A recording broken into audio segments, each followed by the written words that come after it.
All right, so we're doing exponential graphs. I just gave you this, and you were able to play around with it a little bit. These are called exponential functions. The things we're doing today is exponential functions because we have a base with an exponent. Okay, specifically, x is in our exponent. That's what makes something an exponential. Okay, x being in our exponent, that's going to be key. Okay, and when we have exponential graphs, they're going to look like what's on your phone right now. What did the base do? When we let's talk about the a first. So we've got a number in front. On your phone, you were able to change it between 1 and -1. What did the 1 and -1 do? When we multiply by a negative out in front, what's it going to do to our graph? Flip vertically. When we flip that a back and forth, when we multiplied by a -1, it was going to flip us vertically. Yes, sir? Okay. So that we're not doing everything. If I wanted to teach you everything we could possibly teach you, we could multiply by a -6 or a +3. It would stretch us a little bit more. It gets a little crazy. So we're not going to do more than just flip vertically. Okay? When we have our b, our base, what do you think? It stretches out the graph if you increase it, and then when you decrease it to a certain point, it'll stay flat, like just a straight line, and then it flips direction. Okay. So lots of different things. That base is really important. Okay. It's going to give us the general structure of our graph. Okay. It stretches the shape in general, and we'll explain that more. That's not a great definition, but that's really going to affect our shape. Okay. This is what our shape is. Whatever that base is going to tell us what's going on more with that. Okay. An n in front. I didn't even do any of these but on here. So you don't necessarily know what's going on there. But what if we multiplied just our x value inside of grouping symbols? If we multiply that by a negative, what would that do to my shape if I take that and I make it negative? I make just the x negative. If I multiply the whole thing by a negative and flip this vertically, if I make the x negative, it's going to flip us horizontally.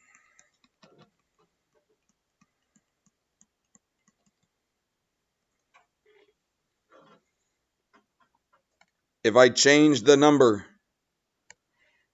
with my x, it's up in my exponent. I'm adding or subtracting a number. That's going to do what to our graph? Shift left and right, and we are going to do the opposite.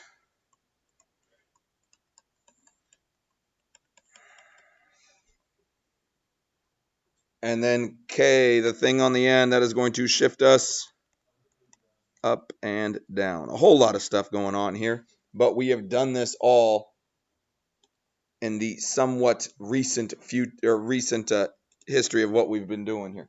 Okay, so there's our n value. I'll add a slider for n. Oh, and let's make n go from -1 to 1. Let's step that thing by 2. Okay, so this is what I'm talking. When I flip that thing, it's flipping me horizontal. Okay, when I take this thing and go back and forth, it's flipping me vertically. The base is stretching me quite a bit. Okay, when we get to just 1, then it's just a line of 1. It's the most basic line of all time, so it doesn't have any stretch to it. But if we do go to a fraction, now it's kind of flipping it the other way as well. Most of the time, we're going to live in the world of 2 and 3. Just because it's the basic stuff of what's going on. The K is going to shift me up and down on the outside. The H is going to shift me left and right. That's all the different things that we're doing. Okay, so a lot of different things, but you already know how to do all of it as well. Here we go. Let's graph 2 to the x power. When in doubt, you can always just plug in numbers. If you are getting to a problem and you're like, what does that picture look like? Plug in some numbers. What is a good x value to plug in? 0. So we're going to make just the most basic XY table here. We're plugging in 0. When I plug in 0, 2 to the 0 power is going to get me what? 1. That is something you need to know. Anytime I plug in 0, I get 1. An exponential of 0, I get 1. So we've got one ordered pair. What's another good number to plug in? 1. If I plug in 1, it's 2 to the first. 2 to the first is 2. So I'm at 1, 2. I could then plug in 2. 2 squared is 4. I could plug in 3. 2 cubed is 8. I can plug in 4, but I get 16. It goes way far off my paper. Let's plug in a number less than 0. -1. What happens if I plug in -1? I get 1/2. -2, I would get 1/4. -3, I'd get 1/8. Okay, -4, I'd get 1/16. When am I going to get 0? Never. 2 to no power gets me 0. I'm never going to get 0. I'm going to get really, really close to 0, but I'm never going to get it. So when I graph this thing, I'm going to start off really close to this line, but not touching it, up through that graph and that way. Listen to this. And 2 to no power gets you a negative number. You cannot get a negative number when you just raise 2 to a power. Students want it to be negative all the time, but you can't. Negative powers just make them fractions. It makes them really small. There's my graph. Okay. I refer to this graph as a rocket ship graph because we start off flat and we start really slow. And then once we hit that anchor point, okay, kind of like our vertex, not really a vertex. I refer to it as an anchor. That's kind of our locked in point there. It's 1 above the 0 line. We take off like a rocket ship. Okay, we just zoom right up really fast. It is a very quick rise. Notice what happened. We graphed this point. We have a horizontal asymptote at y equals 0. I'm never getting 0. There is a horizontal asymptote on this graph. As I continue to go to the left, I'm going to get closer and closer to 0, but I'm never going to touch it. I use that point, that anchor point is 1 above my horizontal asymptote here. So this dot right here. So the first one is 1 above. The next one is 2 above. And then 4 above. And then 8 above. Because as we increase, we are doubling. Because our base was a 2, I'm doubling each time. I went up 1, then 2, then 4, then 8, then 16. What's my domain of this graph going to be? All real numbers. Every time an exponential graph is all real numbers. You can plug in everything on every exponential graph. Range. Y is greater than 0 or greater than or equal to 0? Just greater than, because I can never be 0. I'm just greater than 0. That's our basic shape. Now that we have it, we can move it, we can flip it, we can do everything else we need. Everybody good so far? All right, let's do the next one. 3 to the negative x minus 2. 3 to the negative x minus 2. So first thing we're going to do is find our horizontal asymptote. If you're dealing with an exponential graph, that's how we're going to start. Normally, an exponential has a horizontal asymptote at 0. Where is that horizontal asymptote going to be on this graph? -2. This number right here is going to tell you where your horizontal asymptote is. If there's not a number added or subtracted on the outside, then it's at 0. So I'm going to start off by drawing a horizontal asymptote right here at -2. The next thing I'm going to do is make my anchor dot, my anchor point, my vertex-ish point is 1 above my asymptote line. Okay, and so I'm going to make a dot right here, 1 above my asymptote.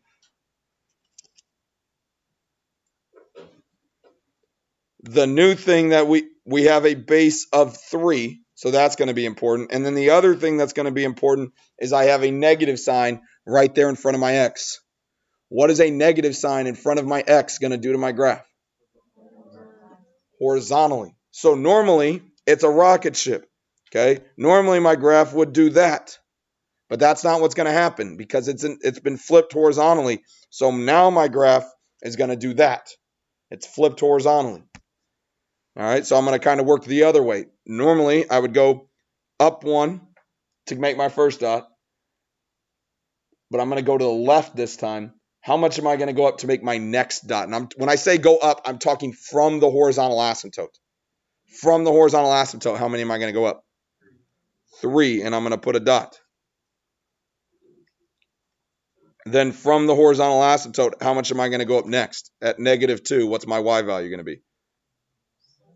7, because I'm going up 9 from the horizontal asymptote. I'm at -2. So 1, 2, 3, 4, 5, 6, 7, 8, 9. I'm going up 9 from the horizontal asymptote. Because my base was 3, I tripled each time. I went up 1, then 3, then 9. Okay, over here on the left side, I'm getting really close but not touching. Through that point, and finish. if you don't like rules, you can always plug in. Okay? The rules help you to have a better understanding. But if you are looking at this graph and you're like, I don't know anything he just said, then pick an x value. So like if you were to plug in -2, it would be 3 squared minus 2. Oh yeah, that would get me 7. Okay, so you can always just plug in points if that makes you feel better inside. Domain, all real numbers. Range, y greater than -2, greater than my horizontal asymptote there. Questions on B. Let's go to C. 1 minus 3 to the x power. 1 minus 3 to the x power. So first thing I'm going to do is make my horizontal asymptote. Show me with your fingers, where do you think your horizontal asymptote is going to be on this graph? Yeah, it's at 1. If this bothers you, then rewrite it. It's -3 to the x plus 1. Oh, okay, it's at 1. Okay, whatever this number is, that's my horizontal asymptote. So y equals 1. Make my horizontal asymptote. That's going to be important. Next thing I would suggest you do is make your anchor dot. Normally my anchor dot is 1 above my horizontal asymptote, but it is not going to be 1 above on this one. Where is it going to be this time? 1 below. Why is it 1 below this time? It's negative. We flipped vertically. That negative flipped me vertically. So instead of being 1 above it, I'm 1 below it. So my dot's going to be right here. Okay, there's my first dot. Nothing else happened to my graph. I did the 1, I did the negative. Now I just have a base of 3. My first dot is 1 below. Which way is it going to grow when I go to the left or to the right? As I go to the right, it's going to get further away from my line. Okay, as I go to the left, I'm going to get closer and closer to 0. As I go to the right, I'm down 1 the first time, then I'm going to be down how many from the asymptote line? 3, because my base is 3. So I'm down 1, 2, 3, make a dot. Then I'm going to be down 9 from the horizontal asymptote. 1, 2, 3, 4, 5, 6, 7, 8, 9. Because I'm tripling each time because my base is 3.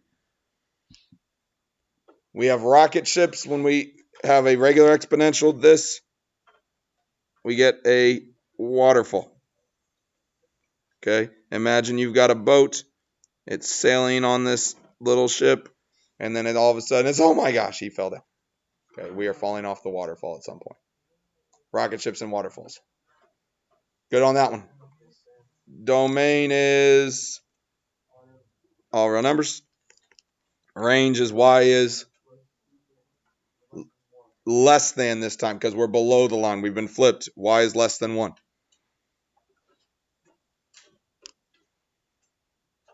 Let's do another one. One more here together, and then I'll see if you can do this without me.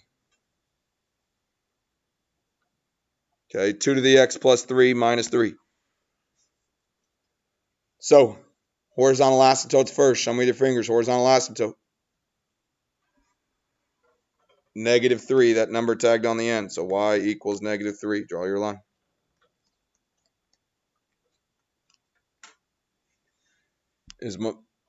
Show me with your arm in general which way is your shape going to go.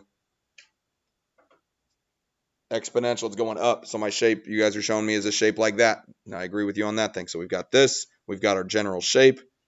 It's a 2, so we are doubling each time. We're going to go up 1, and then 2, and then 4, and then 8, and then 16, and so on. But I got this plus 3 as well. Point. Which direction is that plus 3 going to take your graph? It's going to take me left 3. So what that means is my anchor dot that would normally be just 1 above is going to be 1 above, but it's going to be moved to the left 3. And so my dot is now 1, 2, 3 to the left. That is my starting dot. It's still this basic shape. I'm 1 above the line. Then I'm going to be 2 above the line because I'm doubling because my base is a 2. And then I'm going to be 4 above the line. And then I'd be 8. 1, 2, 3, 4, 5, 6, 7, 8. And so on. Rocket ship. Go through those points and then take off. Domain. All real numbers. Range. Y is greater than -3. We could spend days talking about exponential graphs. They do some funky stuff when you start kind of throwing everything together. You need to know the basics, and if you get stuck, plug in some points. Okay, that's what I want you to do more than anything else. Try those next two with your neighbor. See if you can graph those next two without me telling you exactly what to do. See what you got. -2 to the x plus 4. Joey, where's your horizontal asymptote going to be on this one? At 0. So he's got a horizontal asymptote right here at 0. Then, Joanna, is my anchor dot going to be one above that line or one below it? Why is it going to be below?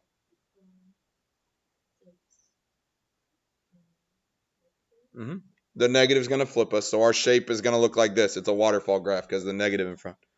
So it's going to be one below, but it's not going to be right below it. Allison, which direction do I need to move it? Good, left 4. Why is that?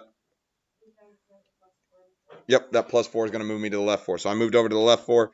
Then I'm going to graph it. I'm 1 below, then I'm going to be 2 below, then I'm going to be 4 below, and 8 below. Waterfall, fall off. Domain, all real numbers. Range, y is less than 0. Questions on that one?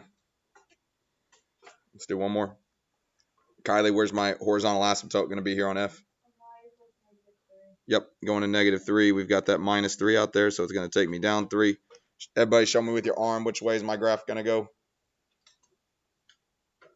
It's a waterfall graph. Again, we've got that negative sign right there, so it's going to fall off. So we're at -3. That means my anchor dot is 1 below. It's not been shifted at all. First one's 1 below, and then 2 below, and then 4 below, and so on. Whee! There's my graph. All real numbers. Y is less than -3. Y equals -3. Questions with something there? All right, let's go to the backside. Here's what I want you to do. I want you to do 4 of these. So let's do 1, 2, 3, and 7, or 6 here, but I'm going to change 6 here a little bit. Let's make 6 7 minus 2 to the 2 minus x. A little bit of a challenge. Use your graphing calculator if you're not positive, but just try that one there on that last one. See if that can make sense to you. Okay, a challenge. Put a star by it because it is a little bit tougher. You got 4 questions. You got 7 minutes. Get it done. Don't have any homework tomorrow or the weekend, and enjoy your weekend.